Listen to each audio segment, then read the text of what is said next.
Good morning students. आज हम शुरू करने जा रहे हैं हिंदी प्रश्नोत्तरी। इसमें काव्य शास्त्र से संबंधित महत्वपूर्ण प्रश्न हैं। पहला प्रश्न है, बत कहाऊ रस में जू है, कवित कहावे सोई, कथन किसका है? उत्तर है चिंतामणि।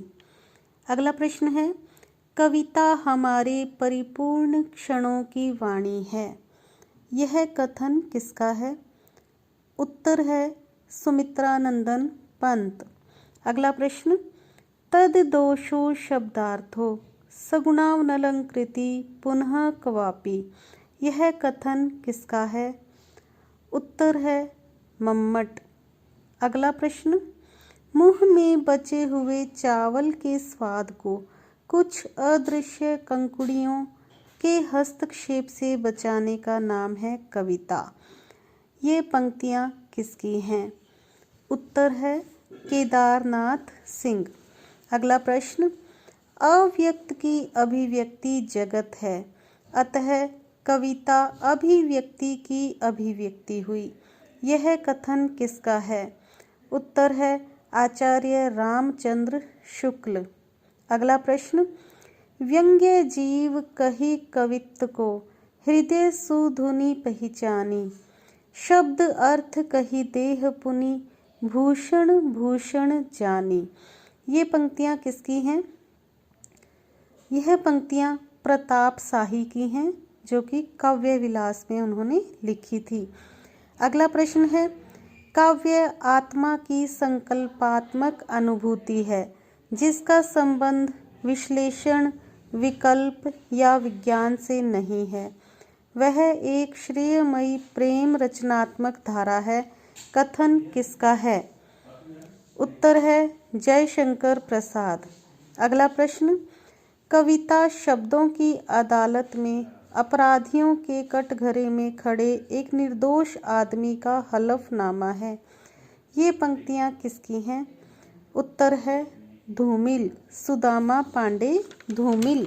अगला प्रश्न है, शब्द अर्थ संगम सहित भरे चमत्कृत भाई, जग अद्भुत मैं अद्भुत ही सुखदा काव्य बनाए, उत्तर है ग्वाल, रसिकानंद में इन्होंने लिखा है यह पंक्तियाँ।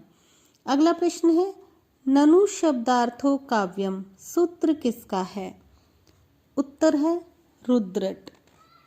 अगला प्रश्न, कविता सबसे पहले शब्द है और अंत में भी यही बात रह जाती है कि कविता शब्द है, यह कथन किसका है?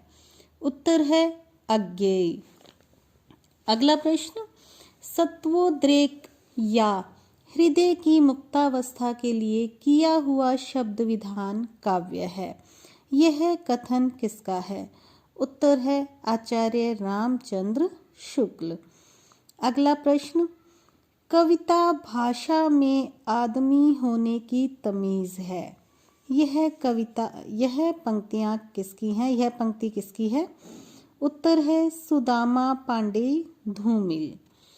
अगला प्रश्न, आत्माभिव्यक्ति ही वह मूल तत्व है जिसके कारण कोई व्यक्ति साहित्यकार और उसकी कृति साहित्य बन जाती है, उत्तर है डॉक्टर नगेंद्र। यद्यपि सुजाति सुलक्षणी, सुबरन सरस सुव्रत, भूषण बिनु न विराजई, कविता वनिता मित, ये पंक्तियाँ किसकी हैं? उत्तर है केशव। अगला प्रश्न, प्रतिभा के दो भेद कार्यित्री और भावयित्री किसने माने? उत्तर है राजशेखर। अगला प्रश्न, प्रतिभा के दो भेद सहजा और उत्पाद्या किसने माने? उत्तर है रुद्रट। अगला प्रश्न, लोको विद्या प्रकीर्णस्य काव्यांगानी, उक्ति किसकी है? उत्तर है वामन। अगला प्रश्न है, काव्य हेतु के बदले काव्यांग शब्द का प्रयोग करते हुए किस आचार्य ने लोक विद्या और प्रकीर्ण को काव्य हेतु स्वीकार किया है? तो लोको विद्या प्रकीर्णस्य काव्यांगानी उक्ति किसकी थी? वामन की थी।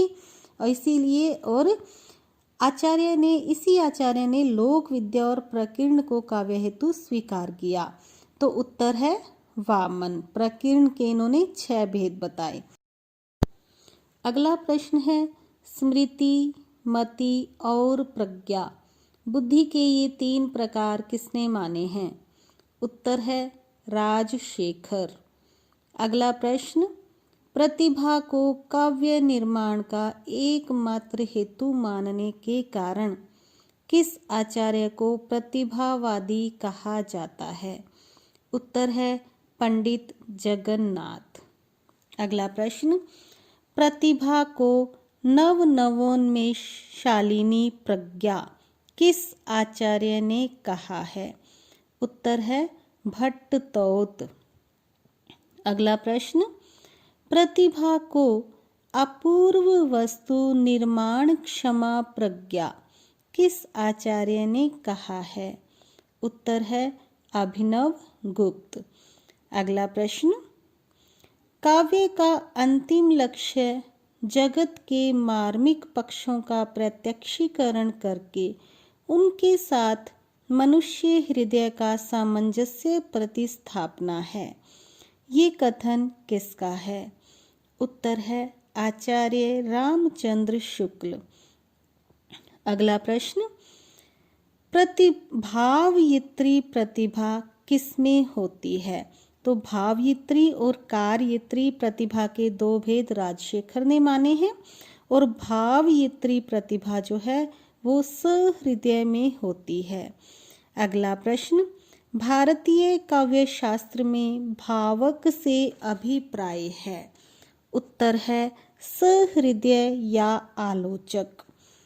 अगला प्रश्न, कवि की अनेक कोटियों एवं भेदों का विवेचन करने वाले आचार्य हैं? उत्तर है राजशेखर।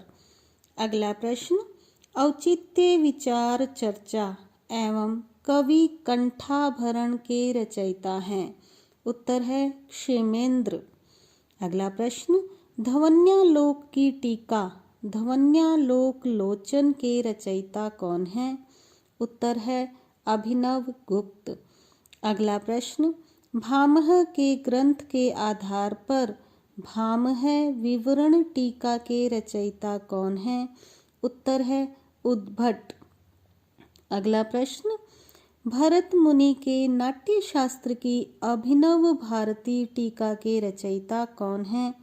उत्तर है अभिनव गुप्त। अगला प्रश्न, भारतीय काव्य शास्त्र के प्रथम आचार्य हैं? उत्तर है भरत मुनि। अगला प्रश्न, मानते हैं जो कला को कला के अर्थ ही स्वार्थिनी करते कला को व्यर्थ ही पंक्तियां किसकी हैं? उत्तर है मैथिली शरण गुप्त। अगला प्रश्न, साहित्य के प्रयोजन के संदर्भ में आचार्य महावीर प्रसाद द्विवेदी का मत है? उत्तर है उपयोगितावादी। साहित्य के प्रयोजन के संदर्भ में महावीर प्रसाद द्विवेदी जो साहित्य के प्रयोजन को उपयोगितावादी मानते हैं। अगला प्रश्न, काव्य प्रयोजन संबंधी हजारी प्रसाद द्विवेदी का मत कौन सा है?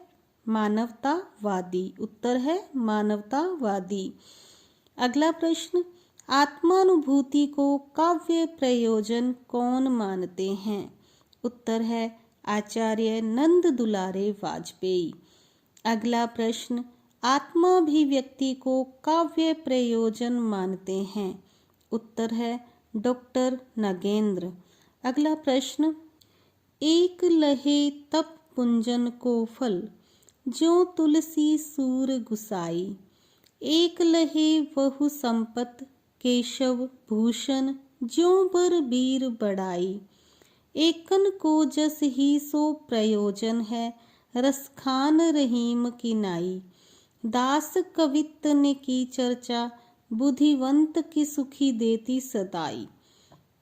इन पंक्तियों के रचयिता कौन है?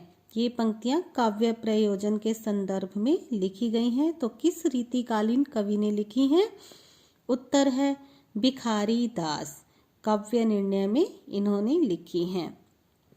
अगला प्रश्न, रीतिकालीन आचार्यों ने में सर्वप्रथम काव्य प्रयोजन पर विचार करने वाले आचार्य हैं। उत्तर है कुलपति मिश्र। अगला प्रश्न, पंचम वेद किस ग्रंथ को कहा जाता है? उत्तर है भरत मुनि के नाट्य शास्त्र को।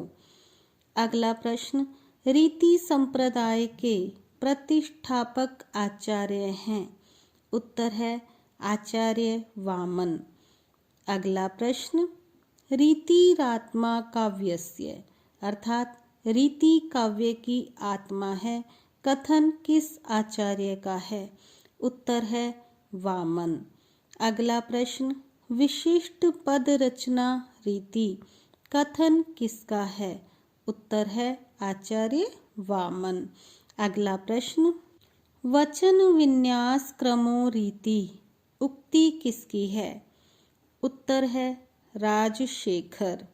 अगला प्रश्न, सर्वप्रथम किस आचार्य ने रीति में व्यक्तित्व की सत्ता स्थापित करते हुए प्रत्येक कवि की अपनी अपनी विशिष्ट रीति होने का विचार व्यक्त किया है?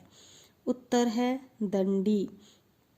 अगला प्रश्न, गुण और रीति में संबंध स्थापित कर गुण को रीति का नियामक सिद्ध करने वाले प्रथम आचार्य हैं। उत्तर है दंडी। अगला प्रश्न, आचार्य वामन ने रीति की संख्या कितनी मानी है? उत्तर है 3, वैदर्भी, गौड़ी और पांचाली।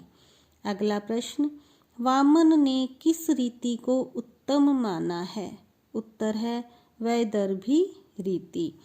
अगला प्रश्न, लाटिया नामक चतुर्थ रीति की उद्भावना कर रीति की संख्या 4, वैधर्मी, गौड़ीय, पांचाली और लाटिया करने वाले आचार्य हैं। उत्तर है रुद्रट। अगला प्रश्न, रुद्रट ने रीति का स्वरूप निर्धारण गुण के आधार पर न करके किस आधार पर की है? उत्तर है पदों की समस्तता एवं असमस्तता के आधार पर। अगला प्रश्न, आनंद वर्धन रीति या संगठना के स्वरूप का आधार किसे मानते हैं? उत्तर है समास को। अगला प्रश्न, आनंद वर्धन के अनुसार रीति के 4 नियामक कौन कौन से हैं? उत्तर है वक्त्रौचित्य, वाच्यौचित्य, विषयोचित्य और रसौचित्य। अगला प्रश्न है, अवंतिका एवं मागधी नामक 2 नवीन रीतियों की उद्भावना किस आचार्य ने की? उत्तर है भोज। अगला प्रश्न, भोज ने कितनी रीतियों का निरूपण किया है? उत्तर है 6 रीतियां, वैदर्भी, गौड़ी, पांचाली, लाटी, अवंतिका और मागधी। अगला प्रश्न, भोज के रीति वर्गीकरण का आधार है? उत्तर है गुण एवं समास। अगला प्रश्न, विश्वनाथ ने रीतियों की संख्या कितनी मानी है? उत्तर है 4, वैदर्भी, गौड़ी, पांचाली और लाटी। अगला प्रश्न, रीति सिद्धांत की उपलब्धि है? उत्तर है शैली तत्व को महत्व देना। ये थे हमारे महत्वपूर्ण प्रश्न काव्य लक्षण, काव्य हेतु, काव्य प्रयोजन और रीति संप्रदाय पर।